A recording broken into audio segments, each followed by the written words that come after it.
Real estate, जिसे कभी निवेश का सबसे सुरक्षित जरिया माना जाता था, अब दिल्ली एनसीआर और बेंगलुरु जैसे बड़े शहरों में एक जोखिम भरा खेल बन चुका है।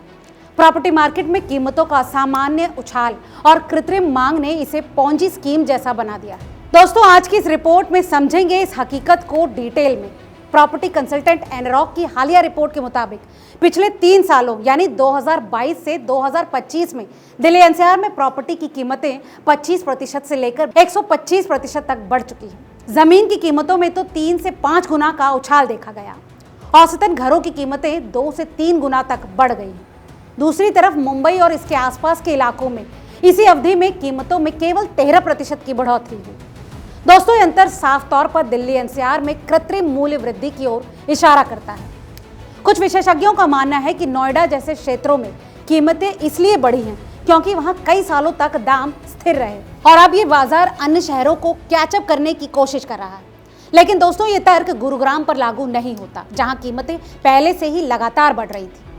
प्रॉपर्टी मार्केट के जानकार इसे बिल्डरों और प्रॉपर्टी डीलरों की साठगांठ से चलने वाली एक पोंजी स्कीम बताते हैं। इसका मकसद है प्रोजेक्ट्स को लॉन्च होते ही बिक गया का तमगा देना, भले ही वास्तविक बिक्री न हुई।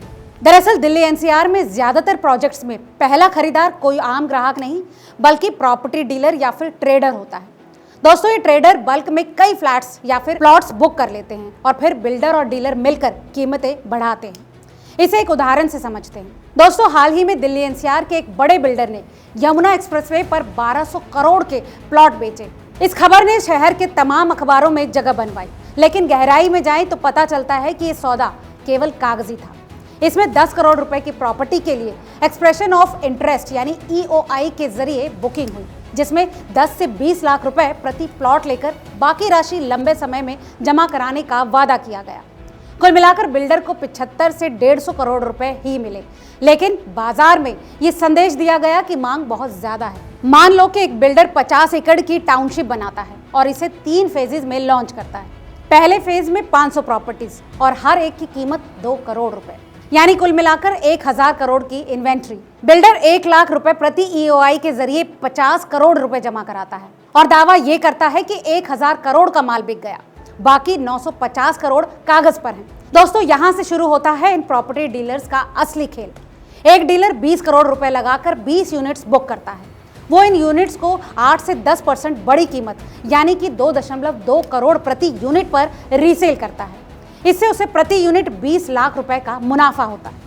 अगर वो साल के अंत तक सभी 20 यूनिट्स बेच देता है तो 20 करोड़ रुपए के निवेश पर 4 करोड़ तक का मुनाफा कमाता है। दोस्तों, अगले फेज में बिल्डर प्रॉपर्टी की शुरुआती कीमत बढ़ाकर 2.5 करोड़ रुपए तक देता है और यही साइकिल फिर से दोहराया जाता है। इस कृत्रिम यानी कि फेक उछाल ने दिल्ली एनसीआर में प्रॉपर्टी की कीमतों को साल भर में दोगुना कर दिया है।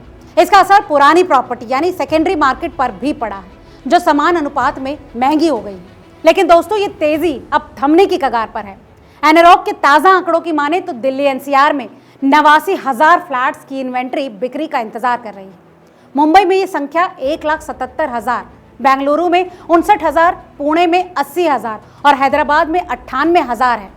यानी इन 5 शहरों में कुल 5 लाख फ्लैट्स खाली पड़े। होम लोन की मांग में कमी इसका एक और सबूत है।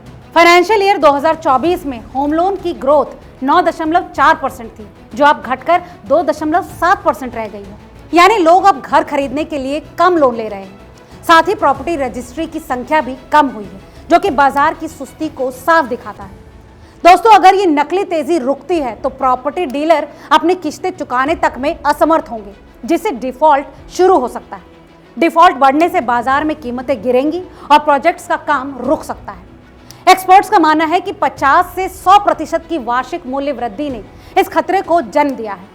दिल्ली एनसीआर और बेंगलुरु में प्रॉपर्टी निवेश अब जोखिम भरा है। बिल्डर और डीलर नेक्सस द्वारा बनाया गया ये कृत्रिम बुलबुला कभी भी फट सकता है। इन्वेस्टर्स को सलाह यह है कि प्रॉपर्टी खरीदने से पहले गहन जांच करना बेहद जरूरी है और केवल विश्वसनीय प्रोजेक्ट्स में ही निवेश करें। तो दोस्तों, ये था दिल्ली एनसीआर में प्रॉपर्टी में बूम का असली सच। दोस्तों, अब सवाल आपके लिए, आपको क्या लगता है, क्या दिल्ली एनसीआर में प्रॉपर्टी डीलरों का ये नेक्सस कभी थमेगा? हमें कमेंट करके जरूर बताएं। और हाँ, अगर अभी तक आपने चैनल को सब्सक्राइब नहीं किया है तो रियल एस्टेट से जुड़े ऐसे तमाम अपडेट्स के लिए रिपोर्टर जी चैनल को तुरंत फॉलो और सब्सक्राइब कर लें। बहुत बहुत शुक्रिया।